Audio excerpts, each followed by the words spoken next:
Chapter 3. America Woods. Daylight has not yet penetrated through the curtains, which is a reliable indicator that it is still daft o'clock. Plus, for some reason, woke up with a mouth similar to that of a camel's flip-flop. How much did I drink last night? With my body on autopilot, head to the bathroom to relieve the growing pressure on the bladder, one of the disadvantages of not using the bog before turning in for the night. Return to the bedroom and stumble around in the pitch dark until I find the phone to check the time. Evidence enough, the body won the morning battle between it and the brain. Now I remember I am now supporting a sparkling new timepiece strapped to my right wrist. By pressing the button on the side, a fluorescent blue dial now told me it is 05:45. An evil grin starts to form on my face, as the idea of shouting fire in a loud voice to wake the other two comes to the front of my twisted mind. Someone must have hit me with a happy stick during the night, as I decide on a different course of action. We'll make the Sleeping Beauties a full English breakfast instead. 12 pork sausages cooking in the oven, and the aroma of thick sliced maple-infused slices of dead pig gently sizzling in the frying pan filled the air. Next, slice the tomatoes and mushrooms. They will go in the pot once the bacon is cooked. To ensure this is the full Monty, remove the black pudding from the fridge and place them in a second shallow frying pan to cook through. Not long before everything comes together, including 6 fried eggs, lay them all on individual serving dishes on the dining table and move on to Operation Get Your Asses Out of Bed. Flick through my phone until I find the music I want and ensure the volume is turned up as loud as possible. Right. Time for the lazy bastards to be woken up from their slumber. Make my way along the corridor towards the bedrooms with my mobile playing Reveille at full volume and me shouting, "Hands off cocks and on with socks." I banged on their doors. A half-coherent voice comes from George's room. "Now that's not very nice, George. Does your mum know you use such language?" Wait for a few seconds outside Simon's room, listening for any signs of life. None come. Time for Operation Quilt Snatch. Fling the door open, grab the duvet and drag it off, and stand back with one swift movement. No way would I remain in striking distance. I know what a mean bastard Simon could be when he is abruptly woken. The strange thing is, if we've been on a mission, they would both have heard me creeping down the corridor and be ready to pounce and beat the crap out of me. Now, 2 of what can only be described as half-dead, bedraggled figures now enter the living room, one of which is covered in an old checkered blanket I kept for lying on when working under the lodge. "Good morning, gents. Glad you could join me." "Do you ever fucking sleep, Steve?" Advantage of the bloody PTSD, George. Only ever get a few hours sleep, and within that wake up several times. To answer your question, I will sleep when I'm dead, and at the final rendezvous point. Fair point, mate. Anyone fancy a brew while I'm here? Bring the whole pot over.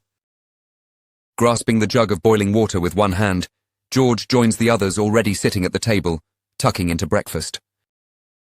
"Tell me, Simon, what time did you 2 idiots stop drinking last night?" "Not long after you left." Food consumed in short order, and the conversation soon turns to the plans for today. "Once you 2 have sorted yourselves out, we need to go for a walk to America Woods for a quick recon of Dennis's place. Don't panic, Simon, it is not far." "Do one, Steve. I don't mind walking, I just prefer to drive." Once back from the little outing, we will need to go Newport to do some shopping for the mission. Suggest we hire a car for the next few days. There is one a short distance from here on Osborne Road. To break up any money trail, we will split everything up. I'll make a list for each of us later. Plus, Simon, can you contact Katie and Cody over in St. Halb regarding any contacts over here where we can lay our mitts on a few extra weapons and things which might go bang? No problem, Steve. I will call her once we are back from our walkies. Glance down at Mickey, who is telling me it is 09:05. So, let's sort ourselves out and be ready to go at 09:30. Any questions? Both George and Simon shake their heads. Make sure I pack a small notebook and several pencils into my jacket pocket. Made the mistake of taking a pen once before on 2-day OP in the Falklands back in the 80s, wherein it chucked it down with rain the entire time, and the ballpoint wouldn't work. Taken a pencil instead since then. Also grab my binos in case we need to stand off and scrutinize any area for a short time. This would depend on what is happening when we arrive. Even though anyone we might meet in the woods wouldn't have any idea of what we are up to, my professional pride kicks in, and I jump up and down a couple of times to ensure nothing in my pockets rattles in any way. Positive Simon and George would be preparing in the same way. Dead on 09:30, we depart. After ensuring I trapped an old leaf in the door, lock up the place. In the army they taught you always to vary your route. So erring on caution, instead of walking straight down the concrete path leading from the front door to the road, turn left and walk around the back of the lodge. Using the bushy trees which run along the road side as cover, approach about 50 meters from my place. A small gap in the tree line which overlooks the car park gives an ideal advantage point. Not that I was expecting any trouble, but it is hard to break the PTSD hypervigilance habit. The resort is now closed for the winter, so only a few cars are parked up. All empty, apart from a black Audi. In the driver's seat sits a lone figure, looking out towards the lodges on the other side. Stand off for around 5 minutes before heading to the bridleway, which ran off the street as it turned right, making its way through the rest of the estate. Once we reach the crossroads, we separate, merging into the background to ensure we're not followed. About to signal all clear when the person we spotted in the Audi comes strolling down the trail. The man is wearing a blue pair of jeans and a short green jacket. Our friend stops in the center of the junction before taking a quick look in all directions. Glanced over to George, situated among the dense foliage waiting for the order to jump this person and beat the crap out of him, for no other reason than just for being there. About to give the signal when our new friend continues walking, lucky for him, in the opposite direction to where we want to go. We wait until he disappears out of sight before continuing our journey to America Woods. Walked this route several times before, but mainly with my head firmly up my own backside, just putting one foot in front of the other.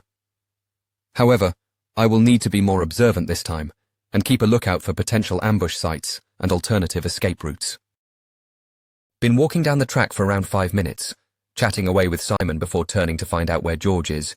He must be at least 50 meters back along the path. Of course, this would be perfect in normal circumstances on a mission, but there is no need for such caution as this, only a preliminary observation. You okay, George? What the fuck you doing all the way back there?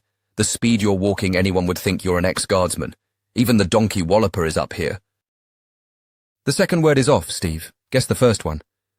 Anyway, not everyone walks at 140 paces to the minute or whatever you green jacket numpties walk at. Isn't long before we arrive at the first of the 2 properties en route to America Woods. The first, a grey building situated to the rear of the grassed garden that extends to the hedgerow.